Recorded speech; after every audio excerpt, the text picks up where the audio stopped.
Today we're going to revisit the Babyzen Yoyo2, which we haven't properly addressed for a while, in order to go over its relevance on a current market that, at this point, presents quite strong competition when it comes to ultra-compacts.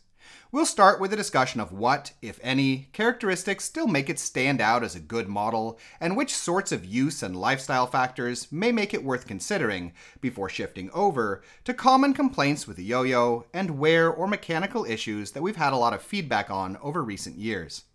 And beginning with the question of relevancy then, despite no longer being the obvious choice when shopping for ultra-compacts that it once was, I do still feel that the Yoyo2 is a good model, even if where it really stands out at this point is for a more limited niche, where it's still, in my opinion, often the best choice for situations where one needs to fold and carry one's stroller many times throughout the day, due to its slim and light folded package and long padded shoulder strap. While on top of this, it also provides decent terrain capability for a model of its sort, has a great deal of accessories for tweaking one's use of the model, including 2 different newborn options in addition to car seat adapters, in both the Zero Plus base and the Yoyo bassinet. Has the advantage when it comes to air travel that Babyzen has taken a proactive approach to getting it specifically approved by many airlines, and has quite strong, proven longevity. All that being said, it was the first ultra-compact ever launched, and its basic design remains mostly unchanged from the original version, released over a decade ago at this point. And as a result, certain elements of its design are arguably a little outdated, with the most common use and performance complaints that I've encountered for the model being that it takes quite a lot of assembly to set it up for first use, where our instruction video for assembling the yo-yo is frankly one of the most watched videos on our channel.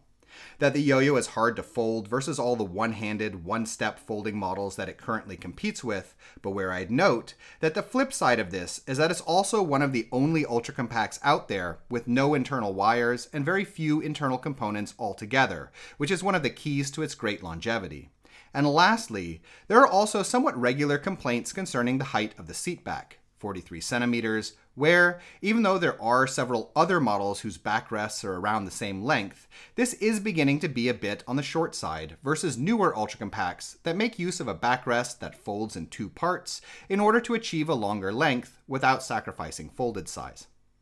As far as mechanical issues go, the yo-yo has sold in such high quantities over so many years that the truth is that I've seen isolated problems with just about every area of the stroller, including issues with the brake system, snapped bars, and even a few reports of wobbling issues with the Yoyo2 version, resulting from changes to the suspension mechanisms. Yet despite all that, there are only really 2 issues that occur often enough to be considered problem patterns in my opinion. The first being that the ball bearings rust and wear down over time, leading to a need for replacement, which has been the case since the yo-yo's inception. While a second, newer problem that I can't really recall seeing before the Yoyo2 is rotation issues with the canopy hinges. Though, in this case, the problem seems to be an occasional manufacturing defect, as opposed to resulting from wear, is noticeable when parents have purchased a new yo-yo and are setting it up for use, and so far, I haven't seen any situations where the problem hasn't been easily rectified simply by contacting Babyzen.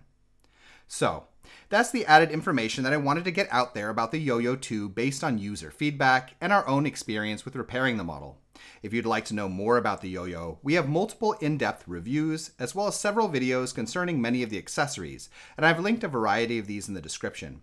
On top of this, if any of you watching have experience with the yo-yo and would care to leave a comment below for future viewers, we'd really appreciate it. We hope you found this video interesting, and if you did, please subscribe, as this helps us to continue making videos in the future.